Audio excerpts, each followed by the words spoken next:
ये रहा question number 11। हमने 10 क्वेश्चन तक कल सॉल्व कर लिए थे। आज हम 11 से 20 क्वेश्चनों को देखेंगे, तो क्लास को स्किप किए बिना क्लास को अंत तक देखिएगा। और ये सभी आपके एसएससी जीडी 2025 में जो एग्जाम हुआ था उसका ओरिजिनल क्वेश्चन पेपर मैथ का कर रहे हैं। तो क्लास को स्किप किए बिना क्लास को अंत तक देखिएगा। और चैनल पर पहली बार आए तो चैनल को सब्सक्राइब कर लीजिएगा और बेल आइकन को भी ऑन कर दीजिएगा, ताकि ऐसी ही वीडियो आपको मिलती रहे। तो चलिए चलते हैं, बिना समय गवाए हुए क्लास को स्टार्ट करते हैं। उस बेलन का वक्र पृष्ठीय क्षेत्रफल ज्ञात कीजिए जिसकी आधार की त्रिज्या 7 सेंटीमीटर और ऊंचाई 9.5 सेंटीमीटर है। पाई बराबर 22/7 का उपयोग कीजिए। तो देखिए, बेलन का वक्र पृष्ठीय क्षेत्रफल का पहले आपको फार्मूला याद होना चाहिए। तो बेलन का वक्र पृष्ठीय क्षेत्रफल का फार्मूला होता है 2πr²। ये होता है। तो देखिए 2 रख दिया, पाई का मान क्या रखेंगे 22/7। 2πr(h) होता है, स्क्वायर नहीं होता, यहाँ पे h होता है, ठीक। 2πr(h) ये होता है। तो पाई का मान 22/7 रख दिया। आर त्रिज्या कितनी है 7। अब देखिए ऊंचाई कितनी है 9.5 सेंटीमीटर है। तो देखिए ये 7 से 7 कट जाएगा। अब देखिए इसको गुणा कर लेते हैं, तो ये हो जाएगा हमारा, क्या हो जाएगा, इस 22 को गुणनखंड कर लेते हैं, यानी 11 गुणे 2 कर लेते हैं। तो 2 का गुणा 2 से कर देंगे तो ये हो जाएगा 4 गुणे 11 और गुणे 9.5 हो जाएगा। तो 4 का गुणा पहले इसमें कर लेते हैं। तो ये 4 पंचे 20, इकाई 0, हासिल आगे 2, 4 9 36, 36 2 कितना हो जाएगा 38। अब देखिए एक अंक के बाद दशमलव, तो एक अंक के बाद यहाँ पे दशमलव लग जाएगा। अब इसका गुणा हम 11 से कर लेते हैं। तो 11 8 88, का 8, हासिल लगे 8, 11 3 33, 33 8 कितना हो जाएगा 41। तो इसका राइट आंसर हो जाएगा 418 इज राइट आंसर। किस ऑप्शन में है? ऑप्शन 4 में दिया हुआ है। तो ऑप्शन 4 इसका करेक्ट आंसर हो जाएगा। अगले क्वेश्चन पे चलते हैं। ये रहा क्वेश्चन नंबर 12 आपके सामने। 9 और 49 का मध्यानुपाती ज्ञात कीजिए। तो देखिए मध्यानुपाती जब भी आपसे पूछा जाए ना, तो उन दोनों संख्या का रूट के अंदर गुणा कर देते हैं, यानी कि 9 गुणे, अब देखिए 49 हो जाएगा। तो देखिए 9 का वर्गमूल निकालेंगे तो हमारा 3 आ जाएगा बाहर, और 49 का वर्गमूल निकालेंगे तो हमारा 7 आ जाएगा बाहर, और गुणा लगा है तो गुणा का चिन्ह लगा देंगे। तो 7 3 कितना हो जाएगा 21। तो इन दोनों का मध्यानुपाती हो जाएगा हमारा 21। किस ऑप्शन में दिया हुआ है? ऑप्शन 4 में दिया हुआ है। तो ऑप्शन 4 इसका करेक्ट आंसर हो जाएगा। अगले क्वेश्चन पे चलते हैं। मूल्यांकन कीजिए। तो चलिए इसको भी हम सॉल्व कर लेते हैं। तो देखिए ये कोष्टक में हमारा -9 दिया हुआ है, ठीक। और यहाँ पे ये बाहर माइनस का चिन्ह लगा है, कोष्टक के अंदर क्या है फिर -60। भाग किससे करना है? -15 से। अब देखिए ये बाहर प्लस का चिन्ह है और कोष्टक के अंदर माइनस के है, तो प्लस और माइनस का, प्लस गुणे माइनस का हम जब करेंगे गुणा तो हमारा माइनस आता है। तो प्लस माइनस का गुणा करेंगे तो ये हो जाएगा माइनस, 6 का गुणा 2 से हो जाएगा तो कितना हो जाएगा 12। चलिए अब देखिए ये माइनस से ये माइनस कट जाएगा, 15 से इसको काटेंगे, 15 चौको 60 हो जाएगा। तो हमारा यहाँ पे क्या बच जाएगा? -9, -4 और -12। इन सभी को जोड़ लेंगे तो ये हमारा 12 4 16, 16 9 कितना हो जाएगा 25, और वो भी किसका? माइनस का होगा, क्योंकि माइनस में सभी संख्याएं। तो हमारा -25 इज राइट आंसर हो जाएगा। ऑप्शन 1 इसका करेक्ट आंसर हो जाएगा। अगले क्वेश्चन, ये रहा क्वेश्चन नंबर 14 आपके सामने। केतन के 2 पोते महेश और डेविड हैं। 15 वर्षीय महेश को केतन की संपत्ति से कुछ धनराशि मिलती है और 16 वर्षीय डेविड को बाकी धनराशि मिलती है। लेकिन महेश और डेविड को धनराशि तभी मिलेगी जब वे 22 वर्ष के हो जाएंगे। तब तक धनराशि बैंक में जमा रहेगी और इस पर वार्षिक रूप से चक्रवृद्धि 10% वार्षिक दर पर ब्याज मिलेगा। जब दोनों 22 वर्ष के हो जाते हैं तो उन्हें समान धनराशि मिलती है। यदि केतन के पास कुल धनराशि 25,200 रुपये थी तो केतन ने डेविड को शुरुआत में कितनी धनराशि दी थी? तो चलिए एक तरफ लिख लीजिए महेश, एक तरफ लिख लीजिए महेश और दूसरी तरफ लिख लीजिए क्या? डेविड। तो ये हमने लिख लिया डेविड। अब देखिए इनको धनराशि क्या दी गई है? तो देखिए जो परसेंट में हम वैल्यू दी गई है उसको भिन्न बदलेंगे, 10% को भिन्न बदलेंगे तो 1/10 हो जाएगा। तो 10 रुपये किसे दिए गए हैं? महेश को दिए गए हैं। और उसमें एक ब्याज मिल जाएगा क्योंकि उसे 16 वर्ष के लिए दे रहे हैं, तो उसको ब्याज ज़्यादा मिल जाएगा। तो उसको एक ज़्यादा मिल जाएगा, तो उसको कितनी धनराशि मिलेगी? 11 रुपये की धनराशि मिल जाएगी। अब देखिए 15 वर्षीय और 16 वर्षीय इन दोनों के बीच वर्ष का अंतर कितना है? 1 का।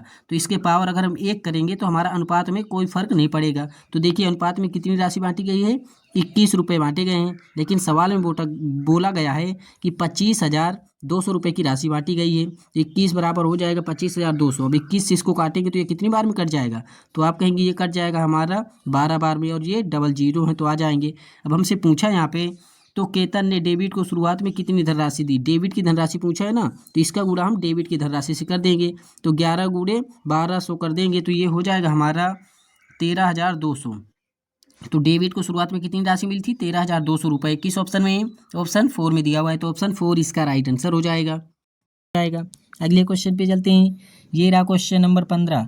आशीष, किरण और महेश का औसत भार 46 kg है। तो देखिए तीनों का हम क्या निकाल लेते हैं? योग, यानी 3 से गुणा कर देंगे तो इन तीनों का योग आ जाएगा। इन तीनों का योग हो जाएगा 3 तिछंग 18 इकाई 8 हासिल 1, 3 चौक 12 1 13। इन तीनों का योग कितना हो गए? 138 हो गए। यदि आशीष और किरण का औसत भार, दो व्यक्ति हैं, दो व्यक्तियों का औसत भार कितना है? 40 kg का। इनका योग निकाल लेंगे तो कितना हो जाएगा? 80। दो व्यक्ति का योग 80 kg का है। तथा किरण और महेश का औसत भार, तो देखिए यहाँ पे भी किरण थी और यहाँ पे भी किरण थी, तो हमसे किरण का ही भार पूछा गया है। तो देखिए किरण और महेश का भार इसमें कितना है? इसमें 43 kg। तो इसमें भी हम दो व्यक्ति हैं ना, तो 2 से गुणा कर देंगे तो ये हमारा कितना हो जाएगा? 2 3 6, 2 चौको 8। तो देखिए दो व्यक्तियों का औसत योग ये हो गया और दो व्यक्तियों का योग ये हो गया, तो ये 4 व्यक्ति हो गए। इन चारों व्यक्तियों के योग में हम इन 3 व्यक्तियों के योग घटा देंगे तो हमारे किरण का भार निकल आएगा। तो चलिए इनको जोड़ लेते तो ये 6 हो जाएगा, 8 8 16 हो जाएगा। तो इसमें क्या घटाना है? 138 घटा लेंगे तो हमारा आ जाएगा किरण का भार। तो किरण का भार निकालना है, चलिए घटा लेते हैं। 16 में 8 घटाएंगे तो बचेगा 8, यहाँ पे 15 में 13 घटाएंगे तो बचेगा 2। तो किरण का भार कितना हो जाएगा? 28 kg। 28 kg किस ऑप्शन में दिया हुआ है? ऑप्शन 3 में दिया हुआ है, तो ऑप्शन 3 इसका राइट आंसर हो जाएगा। अगले क्वेश्चन पे चलते हैं। ये रहा क्वेश्चन नंबर 16। तो चलिए इसको पहले हम सॉल्व कर लेते हैं, तो ठीक है। तो देखिए 7 से इसमें भाग देंगे तो कितनी बार में कट जाएगा? तो आप कहेंगे ये हमारा 3 बार में कट जाएगा, गुणे लगा है। तो अब देखिए 9 से इसको भाग देंगे तो ये हमारा कितनी बार में कट जाएगा? 9 7 63, 7 बार में कट जाएगा। प्लस अब देखिए यहाँ पे ये कोष्टक को पहले सॉल्व करना होता है ना, तो देखिए 4 में हम 2 घटाएंगे तो यहाँ पे बचेगा 2। तो ये 2 से ये 2 कट जाएगा, यहाँ पे कितना हो जाएगा? 14। अब देखिए 14 और 7 जोड़ लेंगे तो ये हमारा 21 हो जाएगा, और यहाँ पे गुणा का चिन्ह लगा है तो गुणे 3, तो 21 यहाँ कितना हो जाएगा? 63। तो इसका राइट आंसर हो जाएगा हमारा 63 इज राइट आंसर। 63 किस ऑप्शन में? ऑप्शन 4 में दिया हुआ है, तो ऑप्शन 4 इसका राइट आंसर हो जाएगा। उम्मीद करता हूँ दोस्तों कि ये क्वेश्चन भी आपको समझ में आ गया होगा। अगले क्वेश्चन पे चलते हैं। ये रहा क्वेश्चन नंबर 18। 20,240 रुपये में किसी वस्तु को बेचने पर एक दुकानदार को 8% की हानि होती है। 12% का लाभ अर्जित करने के लिए उसे वस्तु को किस कीमत पर बेचना चाहिए? तो देखिए इसमें आपको क्या रखना होता है? समान अनुपात से इसको हल करना होता है। तो सबसे पहले रुपए रखेंगे, फिर उसके बाद प्रतिशत रखेंगे, फिर समान अनुपात का चिन्ह लगा देंगे, फिर उसके बाद रुपए लिखेंगे और फिर उसके बाद क्या रखेंगे? प्रतिशत लिखेंगे। तो चलिए इसी प्रकार रखते हैं। तो देखिए उसकी राशि कितनी थी? 20,240 रुपये की थी। अनुपात कितना है? 8% की हानि हुई। 100% में 8% की हानि हुई तो कितने परसेंट की बेचती? 92% की। समान अनुपात का चिन्ह लगा लीजिए। अब देखिए यहाँ पे कितने रुपए की बेचे, तो हमें नहीं मालूम, तो हम 100 रुपये की बेच रहे हैं ताकि कितने का लाभ हो? 12% का लाभ हो। तो 100% की चीज़ कोई 112 में बेचेगा तभी उसको 12% का लाभ होगा। तो देखिए अब कुछ नहीं करना, अंदर से अंदर का गुणा कर लेना है, बाहर से बाहर का गुणा कर देना है। तो चलिए अब गुणा कर लेते हैं। तो देखिएगा इसको हम काट लेते हैं। इसको हम काटेंगे तो हमारा कितनी बार में कट जाएगा? 4 से इसको काटते हैं तो ये हो जाएगा हमारा, इसको पहले गुणा कर लेते हैं, ठीक। तो देखिए ये तो है ही, अब यहाँ पे गुणा क्या कर लेते हैं? 112, तो ये 112 हो गया। अब बटे भाग में ये आ जाएगा तो यहाँ पे हो जाएगा 92। चलिए अब इसको काट लेते हैं। तो 4 दूनाई 8 बचेगा 3, 4 8 32। 4 से इसको काटेंगे, 4 दूनाई 8, 4 3 12। अब देखिए 23 से इसको काटेंगे तो हमारा कितनी बार में कट जाएगा? तो चलिए 23 से इसको काटते हैं तो ये हो जाएगा हमारा 23 से काटेंगे, ये हमारा कितनी बार में कट जाएगा? 23 से इसको भाग देंगे तो ये हमारा कट जाएगा 880 बार में। अब 880 का गुणा हम 28 में कर देंगे तो हमारा क्या आ जाएगा राइट आंसर? आप कहेंगे ऑप्शन 3, 24,640 रुपये आ जाएगा, तो ऑप्शन 3 इसका राइट आंसर हो जाएगा। आप लोग गुणा करके चेक कर लीजिएगा। अगले क्वेश्चन पे चलते हैं। ये रहा क्वेश्चन नंबर 18 आपके सामने।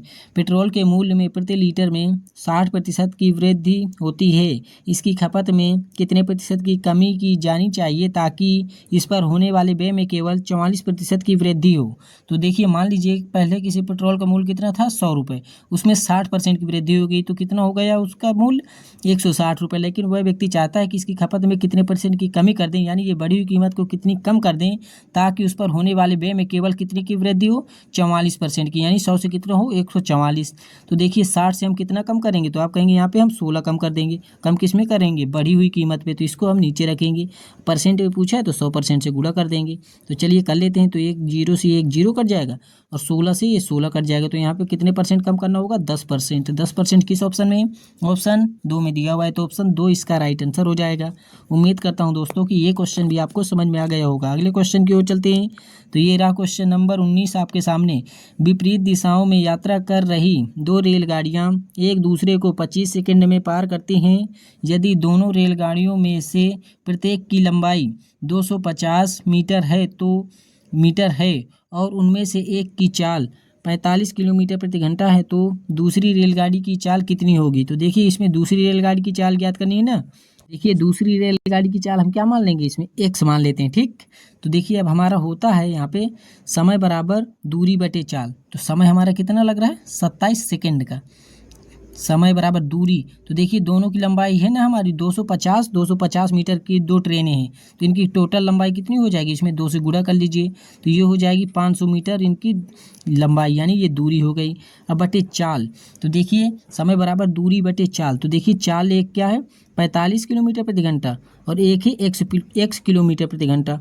तो यहाँ पे हो जाएगा 45 प्लस x किलोमीटर प्रति घंटा।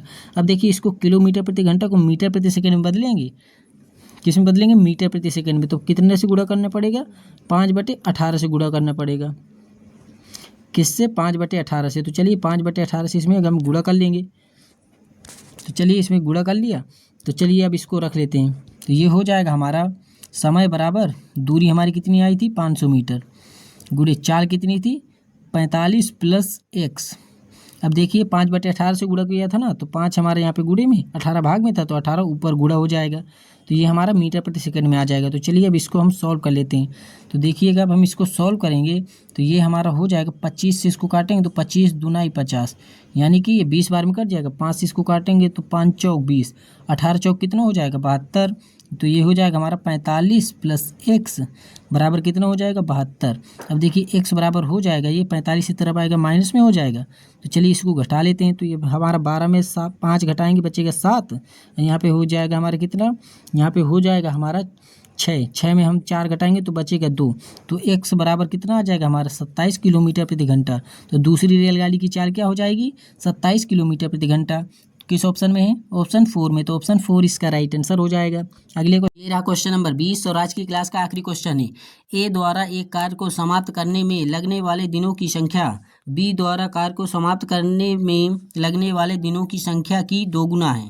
तो चलिए ये हमने ए बना लिया, ये बी बना लिया, तो हमने 2 गुना है। तो मान लीजिए बी एक काम को 2 दिन में कर रहा है, तो वो ए कितने दिन में कर रहा हो 4 दिन में कर रहा होगा, क्योंकि बी का 2 गुना समय ले रहा है ए। आगे देखिए सी द्वारा कार्य को समाप्त करने में लगने वाले दिनों की संख्या बी द्वारा कार्य को समाप्त करने में लगने वाले दिनों की संख्या की आधी है। तो देखिए बी को 2 दिन लग रहे हैं, तो सी को कितने दिन लगेगा, आधा समय लगेगा, यानी कि 1 दिन का समय लगेगा। आगे देखिए ए कार्य को 12 दिनों में पूरा करता है। तो देखिए एक काम को कितने दिन में कर रहा है 12 दिन में। तो देखिए इसका कितना गुना है, तो आप कहेंगे 3 गुना है, तो इसका भी हम 3 गुना कर देंगे और एक का भी हम 3 गुना कर देंगे। तो इनका क्या आ जाएगा, अनुपाती क्षमता दिनों की संख्या आ जाएगी। तो देखिए ए बी और सी इनका हम अनुपात निकाल लेते हैं। तो हम 4 का गुणा 3 से कर देंगे तो ये हो जाएगा 12 और 2 का गुणा हम 3 से कर देंगे, क्योंकि 3 गुना है ना 4 का। तो ये इसका भी हम 3 गुना कर देंगे तो ये हो जाएगी बी की क्षमता 6 हो जाएगी और सी का भी हो जाएगा कितना 3 एकम 3। तो ये ए और बी और सी का अनुपात कितना आ जाएगा 12:6:3 ये हो जाएगा। तो चलिए इसको लिख लेते हैं ए अनुपाते बी अनुपाते सी। तो देखिए इनकी क्षमता कितनी थी 12:6:3। अब इनका हम क्या करेंगे, इन तीनों को हम निकाल लेंगे एलसीएम। इन तीनों का क्या करते हैं, इन तीनों का हम एलसीएम निकाल लेते हैं। तो चलिए इन तीनों का एलसीएम हो जाएगा 12 से इसको भाग देंगे तो ये एक दिन में 1 काम करेगा। 6 से इसको भाग देंगे तो एक दिन में 2 काम करेगा। 3 से इसको भाग देंगे तो एक दिन में 4 काम करेगा। आगे देखिए ए यदि बी पहले दिन कार्य करता है, बी यानी कि ये वाला है जो पहले दिन काम करने आएगा, ए दूसरे दिन कार्य करता है और सी तीसरे दिन कार्य करता है और फिर बी चौथे दिन कार्य करता है और इसी तरह आगे भी कार्य करना जारी रहता है, तो कार्य कितने दिनों में पूरा हो जाएगा। तो देखिए पहले दिन हमारा बी आएगा, दूसरे दिन ए आएगा और तीसरे दिन सी आएगा। तो देखिए ये 3 दिनों में कुल कितना काम कर लेंगे, 2 काम ये 3 ये 2 काम ये करेगा, 1 काम ये 3 हो जाएगा और 3 काम ये कितना काम हो जाएगा 3 दिनों में 6 काम। कितना काम हो जाएगा, तो आप कहेंगे ये काम हो जाएगा, ये 4 काम कर रहा है ना, तो ये काम हो जाएगा हमारा 7 काम। 3 दिनों में कितना काम हो जाएगा 7 काम हो जाएगा। हमें कराना कितना है 12 काम कराना है। अब देखिए दूसरे दिन फिर आएगा हमारा बी, तो बी कितना काम करेगा दूसरे दिन, बी आएगा एक दिन, तो ये एक दिन में काम कर लेगा कितना, 2 काम कर लेगा। और फिर दूसरे दिन कौन आएगा, ए आएगा, तो ये एक दिन में कितना काम करेगा, 1 काम करेगा। तो देखिए 3 4 5, 5 दिन में कितना काम हो जाएगा, तो आप कहेंगे ये 7 2 9 1 10 काम हो जाएगा। 10 काम हो गया 5 दिन में। अब देखिए शेष काम हमारा कितना बचा है, 2 बचा है। और तीसरे दिन कौन आएगा हमारा, सी आएगा। सी एक दिन में कितना काम कर रहा है, 4 काम कर रहा है, तो आधे दिन इसको भी लग जाएगा, यानी कि 0.5 दिन का समय इसे भी लग जाएगा। तो देखिए आधे दिन का समय इसे भी लग जाएगा, 0.5 दिन का समय लग जाएगा। तो ये 5 दिन तो पूरे पूरे लगे और आधा दिन और लग जाएगा, तो यानी कि 5.5 दिन में ये पूरा काम समाप्त हो जाएगा। किस ऑप्शन में, ऑप्शन 4 में दिया हुआ है, तो ऑप्शन 4 इसका राइट आंसर हो जाएगा। उम्मीद करता हूँ दोस्तों कि ये क्वेश्चन भी आपको समझ में आ गया होगा। वीडियो अच्छी लग रही हो तो चैनल को सब्सक्राइब कर लीजिएगा और बेल आइकन को भी ऑन कर दीजिएगा। ये सभी आपके एसएससी जीडी में प्रीवियस ईयर में पूछे गए क्वेश्चन है, तो आप लोग इनको अच्छे से ध्यान दीजिएगा। मिलते हैं ऐसी अगली वीडियो में, तब तक के लिए जय हिंद, जय भारत, वंदे मातरम, जय हिंद।